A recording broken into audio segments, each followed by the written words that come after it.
আপনারা দেখছেন সনাতন চেতনা। সনাতন ধর্মের চিরন্তন সত্য ও ভক্তিমূলক কাহিনী নিয়ে আমরা হাজির হই আপনাদের সামনে। আজকের এই কাহিনী নেওয়া হয়েছে শ্রীমদ্ ভাগবত পুরাণের এক গভীর শিক্ষামূলক অধ্যায় থেকে। অজামিলের মুক্তির কাহিনী। একসময় অজামিল ছিলেন এক পবিত্র ও ধর্মপরায়ণ ব্রাহ্মণ। তিনি নিয়মিত যজ্ঞ করতেন, শাস্ত্র পাঠ করতেন এবং সর্বদা ভগবানের নাম জপ করতেন। কিন্তু একদিন ভাগ্যের এক অদ্ভুত খেলায় তিনি এক পাপিষ্ঠ নারীর সংস্পর্শে এসে পড়লেন। সেই সঙ্গ তার জীবনকে ধীরে ধীরে পরিবর্তন করে দিল।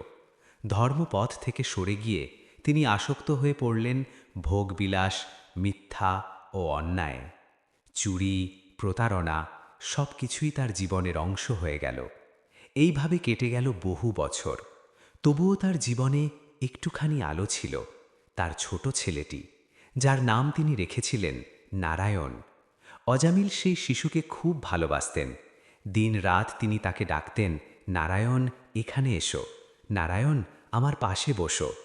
কিন্তু তিনি বুঝতেই পারেননি এই নামই একদিন তার জীবনের সবচেয়ে বড় আশ্রয় হয়ে উঠবে।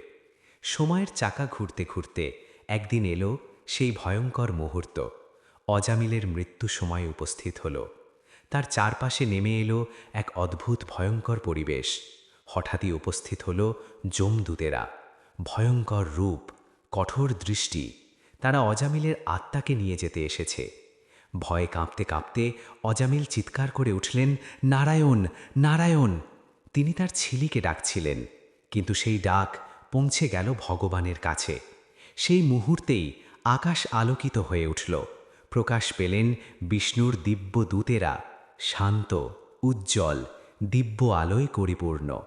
তারা যমদূতদের থামিয়ে দিলেন, বললেন, এই ব্যক্তি ভগবানের নাম উচ্চারণ করেছে, তার উপর তোমাদের আর কোনো অধিকার নেই। যমদূতরা বিস্মিত হয়ে ফিরে গেল। অজামিল নতুন জীবন পেলেন।